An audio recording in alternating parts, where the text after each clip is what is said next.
গরম পড়েছে, এভাবে শান্তিমতো আড্ডাও মারা যায় না। ঠিকই। ইস, আমাদের যদি আড্ডা মারার কোনো ঘর থাকতো তাহলে বর্ষাকালেও কোনো অসুবিধে হতো না, তাই না গুলটে মামা? একটা বড় ক্লাব ঘর তৈরি করতে হবে আমাদের, বুঝলি? এভাবে পথে ঘাটে আড্ডা মারা আমারও আর পোষাচ্ছে না। যতই হোক, এত সিনিয়র একজন আড্ডাবিদ এতদিন ধরে এভাবে রাস্তাঘাটে আড্ডা মারছে, এটা যে আমাদের জাতীয় লজ্জা। তুমি আড্ডাবিদ?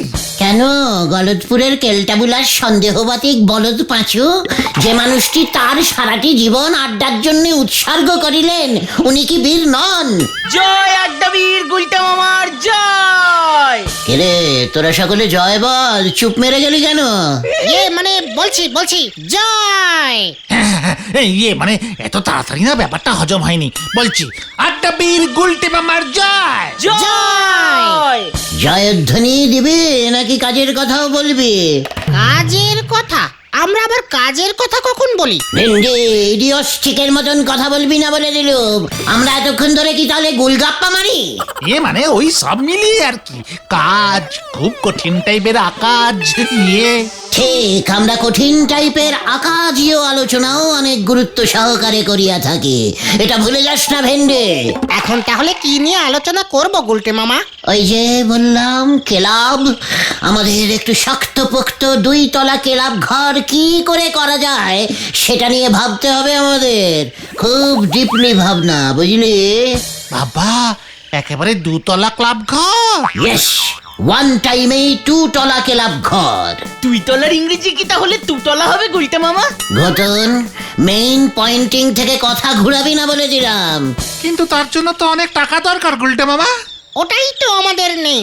শোন, গলদপুরের হতাশ টাইপের বলদগণ, কোনো কিছুতেই হাল কখনো ছাড়বি না। কখন যে কোথা থেকে টাকা এসে পড়বে সেটা আইও জানি না, ইউও জানিস না। আন্ডারস্ট্যান্ডিং ছিস? ইয়ে মানে হ্যাঁ, বুঝেছি। ঠিক বলেছো গুলটে মামা।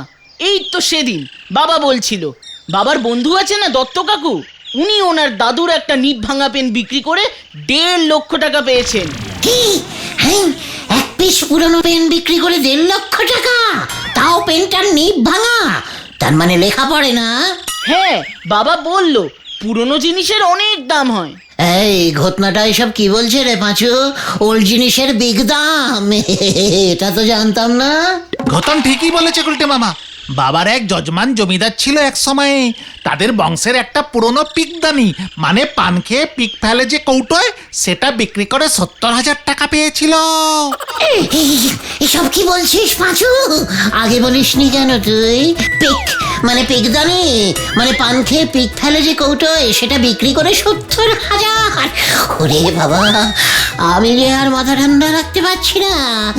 জানিস, সেদিন আমার ওই পিসেমশাইয়ের ছেঁড়া কম্বলটা আমি ফেলে দিলাম। মানে গুলটে মামা বলছিলাম কি, তোমার পিসে মশাইয়ের ছেঁড়া কম্বল কি বিক্রি হতো? হোয়াট? ভেন্ডি, মুখ সামলে কথা বলে দিলাম। কম্বলটা ভেরি ওল্ড ছিল জানিস, তার উপরে ভেরি ব্যাড কন্ডিশনে। পিকদানি বিক্রি হতে পারে, কম্বল বিক্রি হবে না? আর কোনো কথা শুনতে চাই না। ক্লাব ঘর যদি বানাতে চাস, তবে বাড়িতে তোদের যত পুরনো জিনিস আছে সব নিয়ে আয়। ঘটনা, তুই ঢিলার বাবার ঠেলাটা জোগাড় কর দিকে। হ্যাঁ রে, আজ বিকেল থেকেই আমরা পুরনো জিনিসের ব্যবসা শুরু করে দেব। মানে বলছিলাম কি গুলটে মামা, ব্যাপারটা কিন্তু এমন। কাজ স্টার্টিং কর, লিডার শটাস।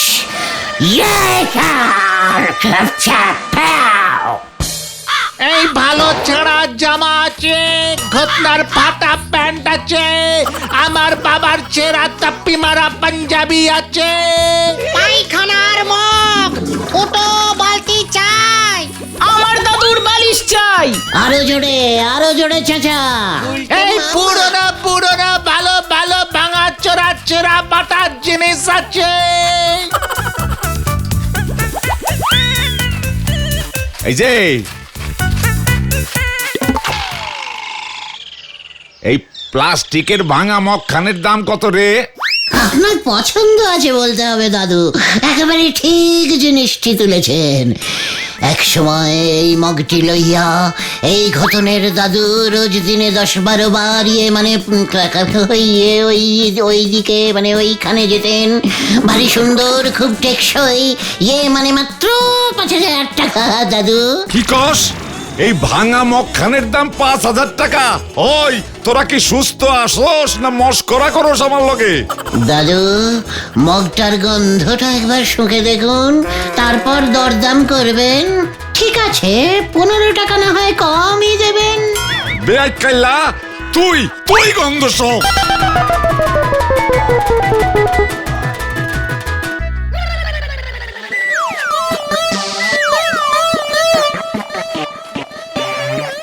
ব্যবসা ভাগ্যটা দেখছি আমার ভেরি ব্যাডলি খারাপ। ওই দাদুর ভাঙা কলম 1.5 লক্ষই বিক্রি হয়ে গেল, আর আমার এখানে তার থেকেও ভাঙা জিনিস আছে, অথচ বিক্রি হচ্ছে না। দামটা একটু কমাতে হবে বলে মনে হচ্ছে গুলটে মামা। কাভি নেই। ভালো করে হাঁক পারতো দেখি ঘটন।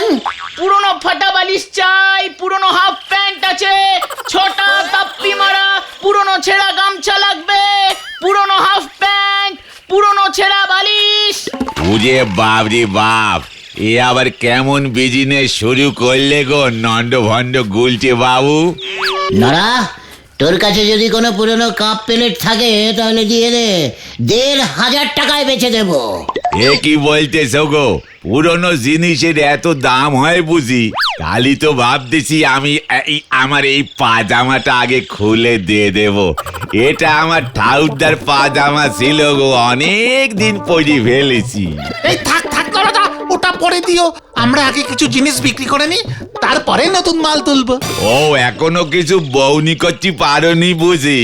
সবাই কি আর আমার মতো পাকা বিজনেসম্যান হয়? তারপর নন্দ ভন্ড গুলটে বাবুরে দেখে লোকজন তো আগেই তুরিক্কি খেপে যাবে। নরা, তুই কিছু কিনতে হলে কেন, নয়তো আমাদের ছাড়। তোমারই আমি ধরিছি কোথায় যে ছাড়বো? ধারে যদি দিতে পারো তবে এই পাঞ্জাবিটা দিয়ে যাও, এই পাজামাটার সঙ্গে বেশ মানাবে। ওটা পাঁচুর বাবার ষষ্ঠী পুরোহিতের বিখ্যাত পাঞ্জাবি। ওই পাঞ্জাবি পরিয়াই উনি গলতপুরের প্রাচীন নবাব ঢাকেশ্বর খাঁড়ার বিয়ে দিয়েছিলেন, তাই এই পাঞ্জাবি ধারে দেওয়া মোটেই যাবে না। যাবে নে, তালি পরে আমিও তোমারে আর ধারে চা দেবো নে। ব্যাস পাঁচু, চল তো এখান থেকে। এসব ক্যালটাবুলাস জায়গায় থাকলে আমার ব্যবসা হবে না। হ্যাঁ, চলো।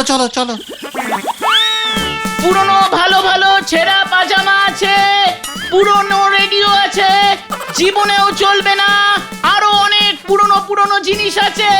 যত সব নন্দ ভন্ড লোকের নন্দ ভন্ড ব্যবসা, হরি বল। ফুটো ছাতা কিনবেন, ভাঙা ঝাঁটা আছে। আরো জোরে বল। এই পাঁচু, তুই চুপ কেন রে? ঘটনার মায়ের পুরনো ভালো একটা জং ধরা বটি আছে। আরে আসুন সেল আসুন সেল আসুন সেল আসুন সেল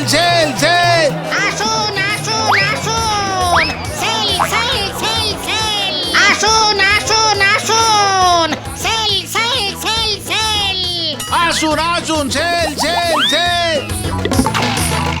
পুরনো পাজামা, পুরনো রেডিও, যা জীবনেও চলবে না। আসুন সেল। আরে হতচ্ছাড়া ভেন্ডিটা দলবল দিয়ে সব কি বিক্রি করছে?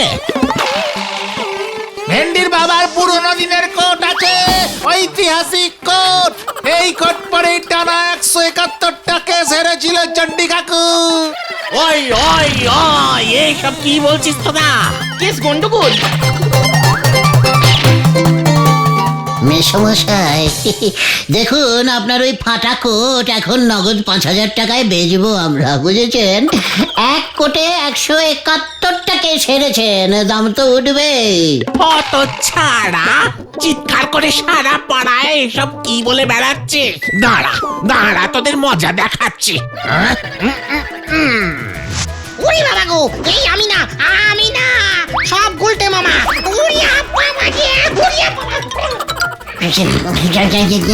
মানে মেসমশাই, পাঁচুদের ঝাঁটা ওটা মাত্র 350, ডিসকাউন্টিং দামে দিয়ে দিচ্ছে। এই ঝাঁটা আমি তোদের পিঠে ভাঙবো। পাও গুলটে মামা। উড়ি বাবা গো! ওই দেখো, আমায় রেখে সবাই চলে গেল। মেসমশাই এখন দোকান বন্ধ, আমিও যাই।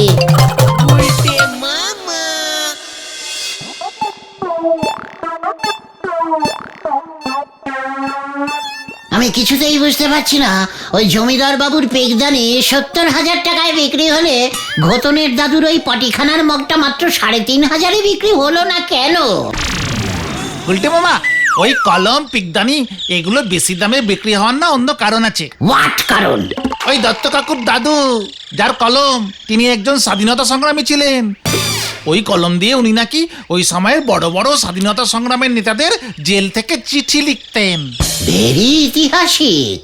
ইয়েস। আর ওই জমিদারের পিকদানিরও তেমনই কেস গুলটে মামা। আর তুমি সেখানে বিক্রি করছে ঘত্তা তাপ্পি মারা ছেঁড়া প্যান্ট আর ভেন্ডির বাবার কোট। বুঝেছি বুঝেছি, জিনিসপত্রগুলো একটু ইতিহাসিক জিনিস হতে হবে। ইয়েস। তাহলে আমাদেরও ওই রকম ইতিহাসিক জিনিসই বেচতে হবে। আমাদের এই গলতপুরে এমন ঐতিহাসিক জিনিস কোথায় আর আছে? সত্যিই তাই। আলবাত আছে, চলে আয় তোরা, ফলো মি।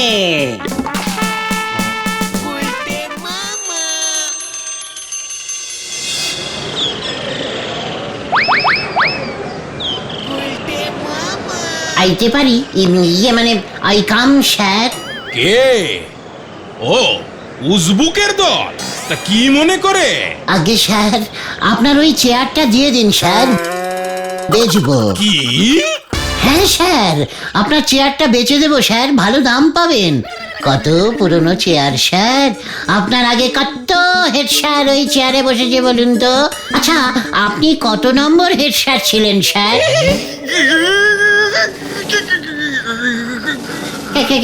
কাঁপছেন কেন স্যার, কাঁপছেন কেন? এই দেখো পাঁচু, এখনো দাম বলিনি, তার আগেই হেড স্যারের কাঁপুনি হচ্ছে। দাম শুনে তো পড়ে যাবে, এই তোরা কিন্তু ধরিস। তবে রে, হ্যাঁ? এই চেয়ার তোর মাথায় ভাঙবো আমি। এই তো স্যার ঠিক ধরেছেন, ভাঙা চেয়ারের দাম বেশি। দেখ তবে। দারোয়ান, এই দারোয়ান। বিজনেস তোমার কপালে নেই গুলটে মামা। তাও এমন ক্যালটাবুলাস ব্যবসা। পাঁচু, আমার ডায়লগ আমাকে ঝাড়বি না বলে দিলাম। হ্যাঁ, অন্য ডায়লগ ঝাড়ো পাচুদা। ঘটনা, মুখ শান্তিং কর বলে দিলাম।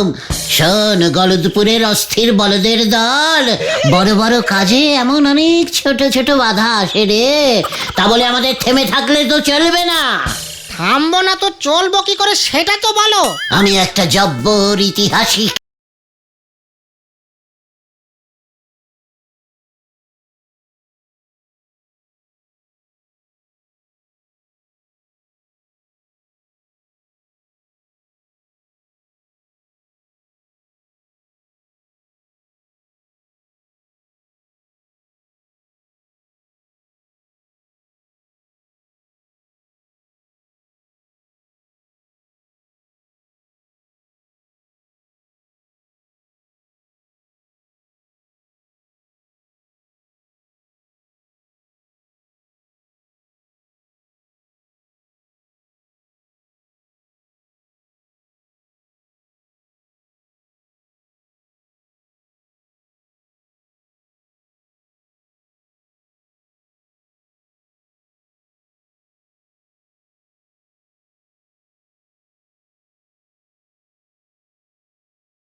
ঝন্টু কুমারের সুপারহিট বই ফুলুরি বানা ফুলটুসি টিভিতে দিয়েছে। শনিবার রাত 8টায় এই তো দিয়েছে, পড়তে পারো না নাকি? ঘটন মুখ শান্তিং কর বলে দিলাম। আমি পড়তে পারি না? আমার পড়াশুনোর উপর তুই সন্দেহ করছিস? মানে না না গুলটে মামা, ঘটন এমনি উত্তেজিত হয়ে বলে দিয়েছে। বুঝতেই পারছো, ঝন্টু কুমারের বই টিভিতে দিয়েছে, তাও সুপার ডুপার হিট বইটা ফুলুরি বানা ফুলটেসি। দূর, উত্তেজিত হয়ে হবে কি? আমরা তো আর দেখতে পাবো না। কেন, টিভি দেখতে কি পয়সা লাগে নাকি? কিন্তু টিভিটা দেখবে কোথায়? এই গলতপুরে টিভি যে 3 জনের বাড়িতেই আছে, সেখানে গিয়ে ফুলুরি বানা ফুলটেসি দেখা অসম্ভব। হ্যাঁ ঠিক তাই, কর্নেলের বাড়ির টিভিতে সারাক্ষণ খবর চলে। হেড স্যারের টিভিতে শিক্ষামূলক প্রোগ্রাম দেখে। ঝোলা গোবিন্দের বাড়িতে পটেশ্বরীদি জানলে সিনেমাটা দেখবেই, কিন্তু ওই ঝোলা গোবিন্দ তো আমাদের ওর বাড়িতেই ঢুকতে দেবে না। সত্যি ভেরি স্যাড, ভেরি ব্যাড ব্যাপার। এক সময় যে লোকটি পৃথিবীর প্রথম টিভি মেকানিস্ট বলিয়া বিখ্যাত ছিল, সে আজ টিভিতে ফুলুরি বানা ফুলটসি দেখিতে পাইতেছে না। সত্যি অভাগীর কি ভাগী, বিধাতার কি খেল। তুমি পৃথিবীর একমাত্র টিভি মেকানিস্ট ছিলে, মানে তুমি টিভি সারাইয়ের কাজ করতে গুলটে মামা। ওটাকে টিভি সারাইয়ে বলিস না, টিভি ইঞ্জিনিয়ারিস্টিক মেকানিস্ট। ভেরি কঠিন কাজ ছিল, বুঝেছিস? তাহলে তুমি কাজটা ছাড়লে কেন গুলটে মামা? ভেরি স্যাড ব্যাপার ঘটেছিল রে। পৃথিবীতে তখন টিভি বলিয়া কোনো বস্তুই ছিল না। তারপর একদিন হঠাৎ টিভি আবিষ্কার হইল। সারা পৃথিবীতে বড় লোকদের মধ্যে হইচই পড়িয়া গেল। বিলেতের ইন্টারকন্টিনেন্টাল শহরে এক বিশাল বড় লোক মিস্টার টমাটম সাহেব ইয়া বড় একটা বিশাল টিভি কিনে বসলেন। তারপর আবার কি, টমাটম সাহেবের টিভি দেখার খুব নেশা ধরে গেল। সারাদিন সারা রাত টিভিটা চালিয়ে বসে থাকতো। সব সময় তখন প্রোগ্রাম চলতো টিভিতে? ওরে, তখন টিভিতে একটাই প্রোগ্রাম চলতো, 20 মিনিটের। কি যেন নাম ছিল, হ্যাঁ মনে পড়েছে, হু হবে 1 পয়সা প্রতি। তখন 1 পয়সারও অনেক দাম ছিল তো। সারা দিন রাতে 20 মিনিটের প্রোগ্রাম, আর তুমি বলছো টমাটম সাহেব সারাদিন টিভি চালিয়ে রাখতো কেন? নেশা। বাকি সময় টিভিতে ঝিঝি হতো, সেটাই দেখতো। তারপর যা হওয়ার তাই হলো, টিভিটা গেল খারাপ হয়ে। ডাক পড়লো আমার। আমি তখন পাটালির প্রেসিডেন্টের বাড়িতে ওনার টিভিটা ঠিক করছিলাম। চলতে গরম হয়ে গেছিল। প্রেসিডেন্টের মেয়ে টিভিতে জল ঢেলে দিয়েছিল, ব্যাস। কেউ কিচ্ছু জানতো না। অনেক কষ্টে ফুঁ দিয়ে টিভি শোকাচ্ছিলাম। এমন সময় একটা ফোন। সঙ্গে সোজা প্লেনে করে উড়ে এসে নামলাম টমাটম সাহেবের বাড়ির উল্টো দিকের মাঠটায়। দৌড়ে গিয়ে টিভিটা দেখলাম। ততক্ষণে টমাটম সাহেবের মাথা ঘুরতে শুরু করেছে। কেন? নেশায়, বললাম না, টমাটম সাহেব টিভির নেশায় পড়েছিল। টিভি বন্ধ, নেশা মাথায় চড়েছে। আমি তো তড়েই ঘড়ি গিয়ে টিভিটার পেছনটা খুলেছি। পেছনটা কেন? পেছনেই বেশি গন্ডগোল হয় রে, গলতপুরের অধৈর্য বলদ ঘটন। আচ্ছা ঠিক আছে, তুমি বলে যাও। তারপর কি হলো? এরপরেই ঘটলো সেই ঘটনা। কোন ঘটনা? যেই ঘটনার জন্য আমি আর টিভি ঠিক করি না। বলো গুলটে মামা, কেন টিভি আর ঠিক করো না? টিভির পেছনটা যেই খুলেছি, খুলে দেখি কি দেখলে? টিভির ভিতর একটা জলঢোরা সাপ। টিভির ভেতর একটা জল ঢোড়া সাপ ঢুকলো কেমন করে গুলটে মামা? আমি সেটা সাপটাকে জিজ্ঞেস করার সময় পেয়েছি নাকি? তার আগেই আমি পগার পার যে দৌড়। বিলেতে জলদোরা সাপ আছে নাকি? কে রে পাচু, জল থাকলেই ঢোরা সাপ থাকবে। তা বলে টিভি খুলে তুমি সাপ পেলে? বললাম তো, সারাদিনে 20 মিনিটের মতন প্রোগ্রাম চলতো। বাকি সময়টা টিভিতে কিচ্ছু হতো না, এমনি চলতো। তাই বোধহয় সাপটা ঢুকে শরীরটা একটু গরম করছিল। বিলিতে যা শীত। জয় গুলটে মামা কি! আর সেই ভয়ে তুমি টিভি মেকানিক্সের কাজ করা ছেড়ে দিলে? না, জানিস তো, আমি জীবনে 15-16টা বাঘের সঙ্গে লড়েছি, কিন্তু সাপকে আমি একটু সমঝে চলি। কি দরকার, ভাগ্যিস জল ঢোরা ছিল। অ্যানাকন্ডার বাচ্চা হলে কি হতো ভাবতে পারছিস? জীবনের ঝুঁকি নিয়ে এই কাজ করা মোটেই উচিত নয়। না, একেবারেই না। সবই তো বুঝলাম, কিন্তু এই শনিবার কি ফুলুরি বোনা ফুলটুসি কি আমরা দেখতে পারবো না? আলেবাত দেখবো। কিভাবে? চল কর্নেল সাহেবের বাড়ি, ওনাকে গিয়ে ব্যাপারটা ভালো করে বোঝাতে হবে। হ্যাঁ হ্যাঁ, যদি রাজি হয়ে যায়। চলো চলো, কালই তো শনিবার।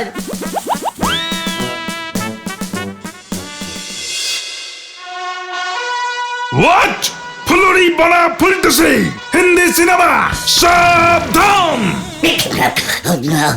আগে স্যার ঝন্টু কুমারের হেভি হিট বই স্যার।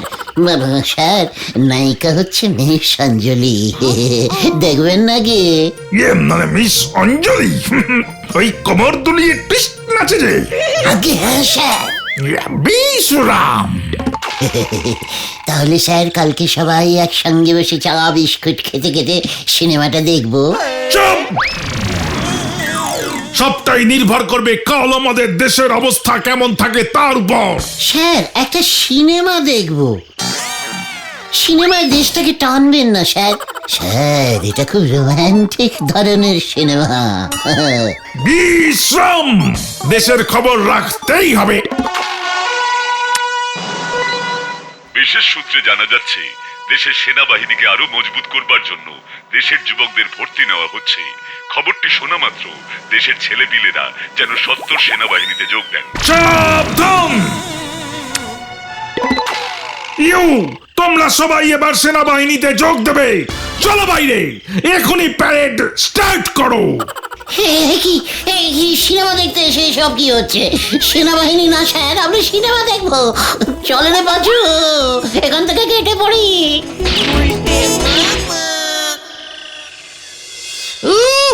জোর বাঁচা বেঁচে গেছি। কাল যদি কর্নেলের বাড়িতে সিনেমা দেখতে যাই তাহলে হয়তো আমাদের যুদ্ধেই পাঠিয়ে দেবে।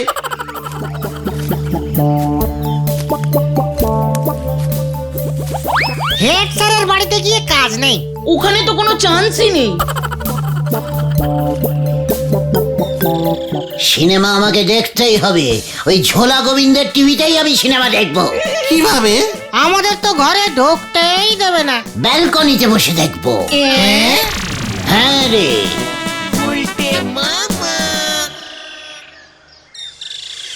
গুড়ের ব্যবসা যারা করেন তারা সাবধানে থাকুন, বড় কোনো ক্ষতির আশঙ্কা রয়েছে। ইহা হইল জ্যোতিষ রত্ন ভুজঙ্গলালের মহা ভবিষ্যৎবাণী। এ কি আবার কি ক্ষতি হবে আমার? মানে কথা, আমি তো গুড়ের ব্যবসা করি। এছাড়াও মঙ্গলবারে যদি কোনো মঙ্গল করা যায় তাহা হইলে হয়তো ক্ষতির পরিমাণ কিছুটা কমিতে পারে। মানে শনিবারে কোনো হিন্দি সিনেমা দেখিলেও ভালো হইবে। এ কি মানে কথা, তোরা বিনা পয়সায় টিভি দেখছিস? জানিস টিভিটার দাম কত? ক্ষতি তো এখন থেকেই শুরু হয়ে গেল দেখছি। যা দেখলে দেখলে ঝোলা গোবিন্দের কাণ্ডটা। এত বড় অপমান সহ্য করা যাচ্ছে না গুলটে মামা।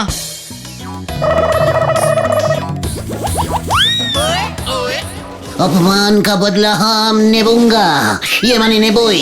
কিভাবে?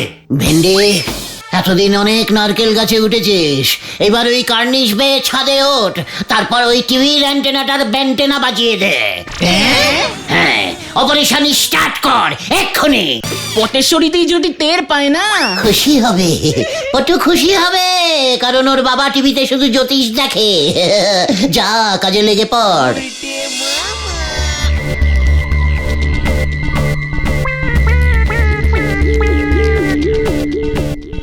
আরো কাজ করে দে, আরো কাজ করে দে, আরো আরো চাইনিজ প্রোগ্রাম আসবে ভারত টিভিতে। চীন কোন দিকে পড়বে? ওইদিকে? ভেন্ডি ওইদিকে ঘোরা, ওইদিকে। চুপ চুপ, আস্তে আস্তে, ঝোলা গোবিন্দ টের পেয়ে যাবে।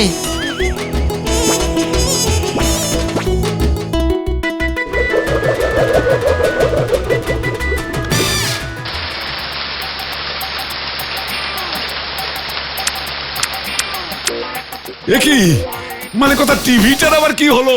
ভুজঙ্গলালের ভবিষ্যৎবাণী মিলতে শুরু করেছে দেখছি। মানে কথা, আমার যে অনেক বড় ক্ষতি হয়ে গেল। পটু, ও পটু মা, দেখে যা টিভিটা যে দেহ রেখেছে। এত কিছু করে লাভ কি হলো গুলটে মামা? আজকে তো আর ঝন্টু কুমারের সিনেমাটা দেখতে পাবো না। ফুলুরি বনা ফুলটুসি। সব দেখতে পাবি রে, সব দেখতে পাবি। এবার আমার একটা মেকানিক্যালিস্টিক ট্যাকটিস দেখে নে। নড়ার কাছে কি আর এমনি এমনি যাচ্ছি রে? জয় গুলটে মামার ক্যালটা বলে ট্যাকটিসের জয়। ভেন্ডি, কি জানি কি হতে যাচ্ছে। নড়া, তোর জন্য আমার খুব চিন্তা হয় রে। ও যত শ্বশুরি দিয়ে কথা বলো, আজ কিন্তু এক কাপের বেশি চা দিতে পারবো না। না নড়া না, আমি এভাবে ধারে আর তোর চা খেতে চাই না রে। ওসব নন্ড ভণ্ড কথা না বলি আসল মতলবটা কি সেটা সোজা সাপটা বলেন দিনি। খামোখা উত্তেজনা বাড়তেছে। নড়া, এই ছোট্ট একটা চায়ের দোকান দিয়ে তোর তো দিন চলতে পারে না রে। এ কারে বলতেছে? আবে, সে তো ঠিক কথাই, তবু তো আমি কিছু খাটাখাটনি করি সংসার চালাচ্ছি। আপনার মতো নন্ড ভণ্ড আড্ডা তো দিচ্ছি নে। নড়া, তোর দুঃখের দিন শেষ। কেন গো, আরো বেশি দুঃখের দিন আসতেছে বুঝি?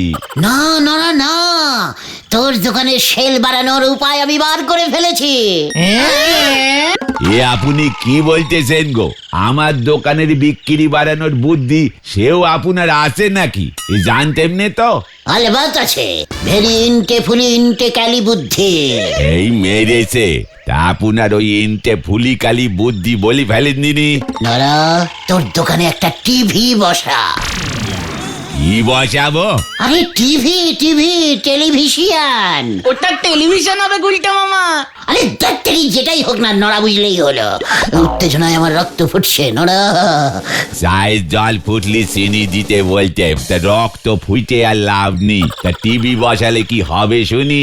নড়া, এই গলতপুরে যখন রোটে যাবে তোর দোকানে চা খেতে খেতে টিভিও দেখা যায়, দেখবি দলে দলে লোক আসতে শুরু করবে। টিভিতে ঝন্টু কুমারের ফুলুরি বনা ফুলটুসি চলছে।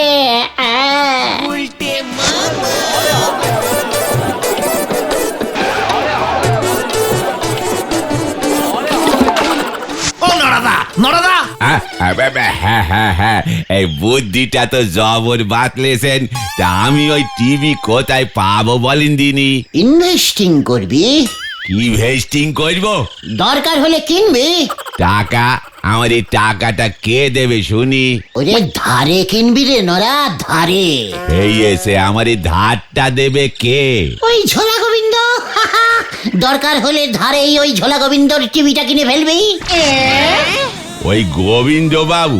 মাথাটা দেখছি আপনার একেবারে নন্ড ভণ্ড হয়ে গেছে গো গুলটে বাবু।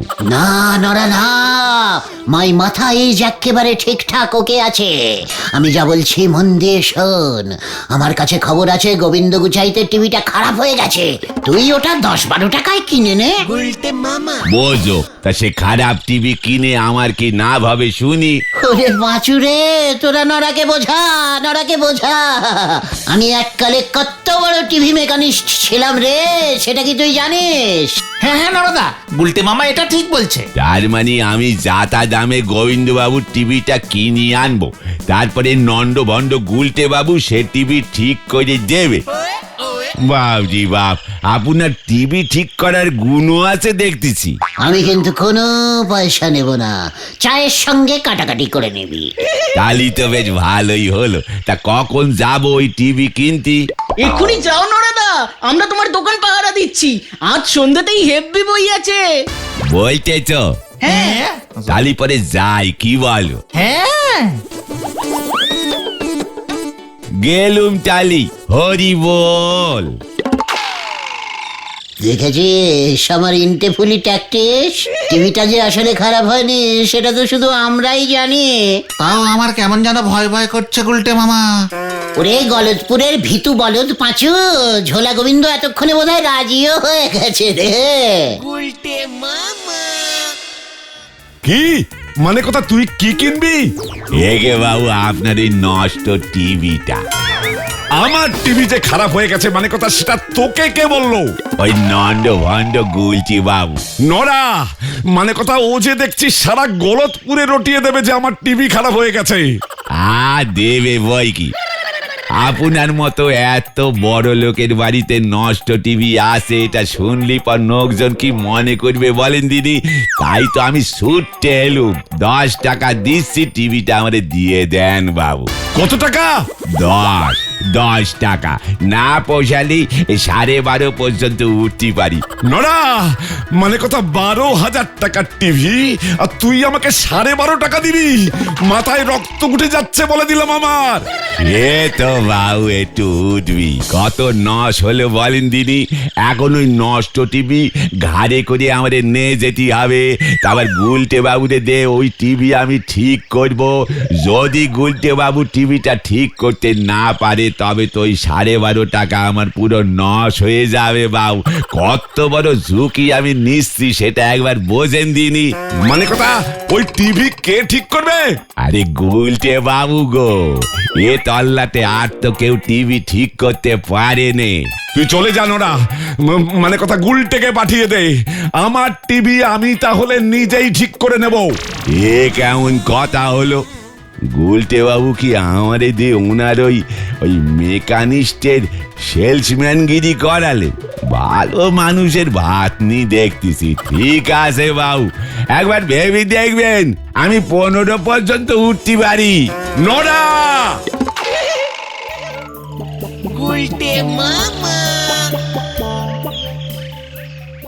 কেসটা ঘুরে আমার দিকে এত ইজিক্যালি চলে আসবে আমি তো বুঝতেই পারিনি রে। টিভিটা তো আসলে খারাপ হয়নি, ভেন্ডি গিয়ে অ্যান্টেনাটা আবার ঠিক করে দেবে, ছবি চলে আসবে। তবে আমাকে টিভিটা একবার ভালো করে পরীক্ষা করতে হবে, এত ইজিক্যালি ঠিক করলে হবে না। হ্যাঁ, তবে তুমি তোমার সঙ্গে হাতুড়ি বাতালি নিলে কেন গুলটে মামা? কে রে পাচু, টিভি মেকানিস্টের কাছে যন্ত্রপাতি থাকবে না? তা বলে হাতুড়ি? চুপচাপ চেপে যা, এই গুলটে কাশ লিখে এবারে দেখ।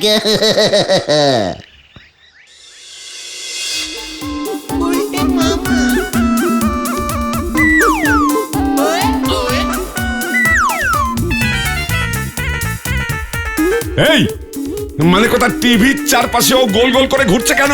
গভীর পর্যবেক্ষণ করছে।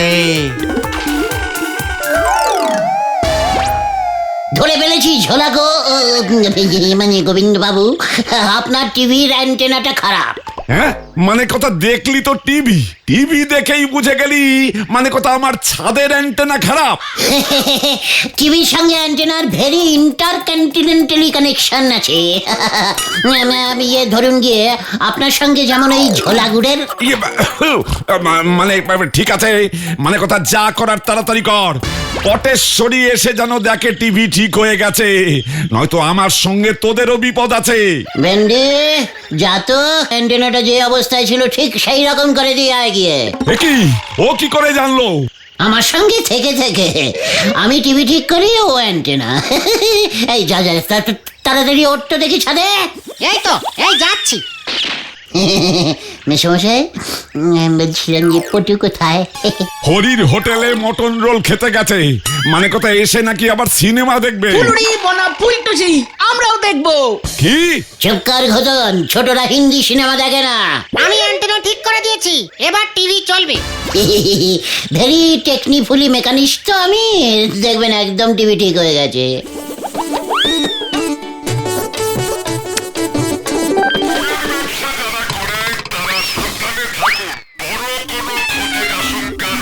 কি মানে কথা আমার ছবি যে নাচছে? নাচের প্রোগ্রাম হচ্ছে মনে হয়। হতচ্ছাড়া, মানে কথা ওটা জ্যোতিষী ভুজঙ্গলাল ভাগ্য গণনার প্রোগ্রাম। তাহলে সর্বনাশ করেছে স্যার, সাবধান, আপনার ভাগ্য নাচছে স্যার।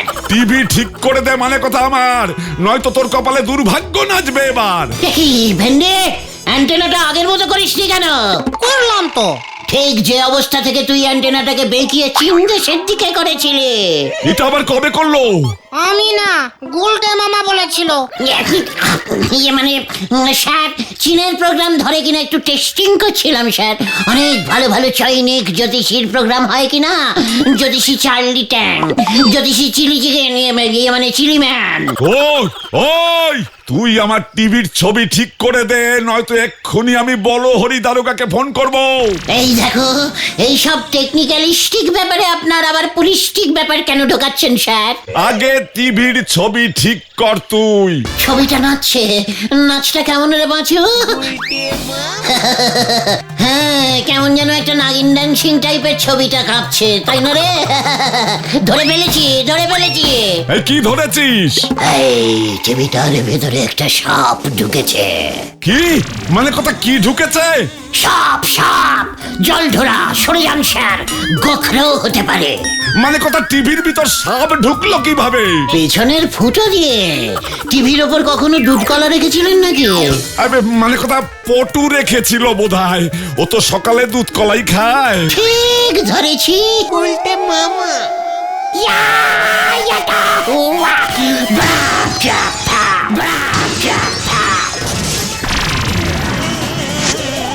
সাপটা কোথায় গেল? পাঁচু, সাপটাকে খোঁজ। আমার টিভি! সাপ কোথায়, সাপ কোথায়, সাপ কোথায়? সাপ পালিয়েছে গুলটে মামা, সাপ পালিয়েছে। এবার এটা তোর মাথায় ভাঙবো আমি। পাঁচু, পালা রে! তবে রে, মানে কথা, আমার টিভি ভেঙেছিস, দেখ এবার আমি তোদের ভাঙবো। বাঁচাও, বাঁচাও, বাঁচাইয়ে, বাঁচাইয়ে। হরি বল, বোঝো এবার ঠেলা, বলো হরি। গুলি বন্ধ, গুলি বন্ধ, গুলি বন্ধ। কি দরকার ছিল ঝোলা গোবিন্দর টিভি ঠিক করতে যাওয়ার? আরে ভেন্ডিটাই তো খুব লেট করলো, অ্যান্টেনাটা ঠিক মতো ফিট করতে পারলো না। সর্বনাশ হয়েছে, সর্বনাশ হয়েছে। বাবা খবর এনেছে 50,000 টাকা ক্ষতিপূরণ দাবি করে গোবিন্দ বাবু নাকি তোমার নামে মামলা করবে। চিন্তা কি, তোর বাবা ওই চণ্ডী উকিল, এই মামলা লড়লে ঝোলা গোবিন্দ এমনিতেই হেরে যাবে। তারপর যদি গোবিন্দবাবু আবার তোমাকে বাড়ি থেকে উৎখাত করতে চলে আসে? উই বাবারে, ওকে বলবি জ্যোতিষী ভুজঙ্গলাল বলেছে আমাকে বাড়ি থেকে উৎখাত করলে ও নিজেই চিৎপাত হয়ে যাবে। জয় গুলটে মামা কি জয়।